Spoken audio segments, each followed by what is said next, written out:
The map of the soul journey provided through the story of Passover even takes us a step further to show us how moving with our fear will take us to that place of the greatest potential.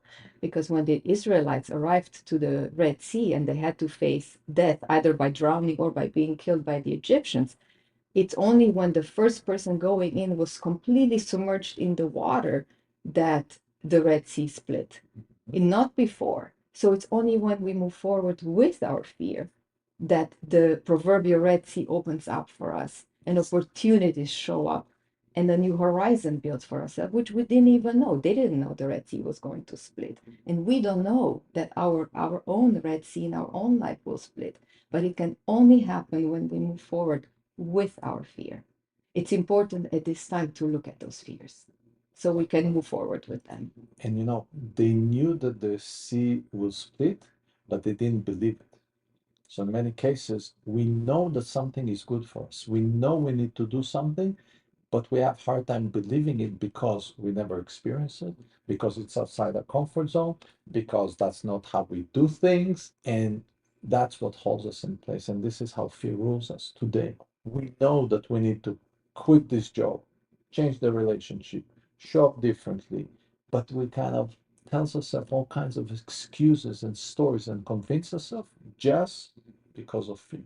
Because fear doesn't show up as like, okay, there's a sign, okay, fear is now operating the system and you are a slave. That is not how. We don't even know that we're ruled by fear. Exactly. It's subtle. It's inside our logic. It's inside how we see reality. It's embedded in our flow of things that we used to. And It's that's very, the very tricky. yes, that's the power of the ego. Yep. To keep us believing that this is all that's possible. The paradigm of moving out of our limited self into the new horizon of our unlimited self, which I like to call our divine self. Into our promised land. Exactly, into the promised land is also offered by Easter. Easter brings us the notion that there is no resurrection without crucifixion. The resurrection is the rebirth. And I want to make clear this, we're not talking about resurrecting or crucifying anybody.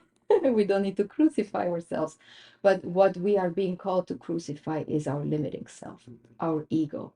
That next stage, which corresponds to the Red Sea crossing in the Passover map, is in the mystical Christianity map, is the encountering of the dark night of the soul. The crucifixion is not an easy process.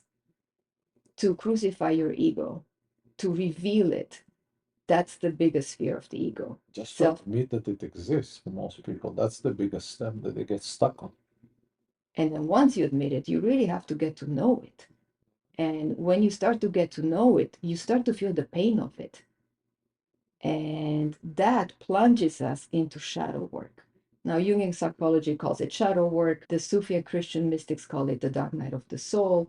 You call it in your Hero's Journey Guide the shadow valley. These are all terms for the same process that takes us through the dissolution of the ego. Mind you, the ego can never fully dissolve ever because the ego is something that we need. It has agency, it's our drive. But we cannot let our ego control us. We have to control our ego. We need to keep it in check. We need to always have an eye on it.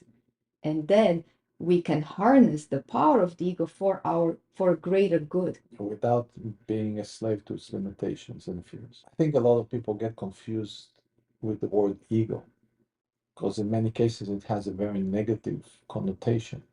But the ego essentially is the identity, me as me, the I. The separated self. Yes, I'm not part of the one, I'm me. I have a unique identity. Now it has a lot of good stuff, good aspects. It has a lot of positive.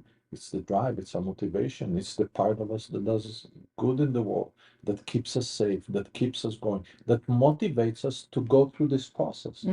Yes. So we can't completely annihilate it. What we want is to take the pieces that become completely enslaved to our fears and rule and limit our ability to expand and to get to our promised land, to get to our expressed and realized in full potential. That those parts we want to be.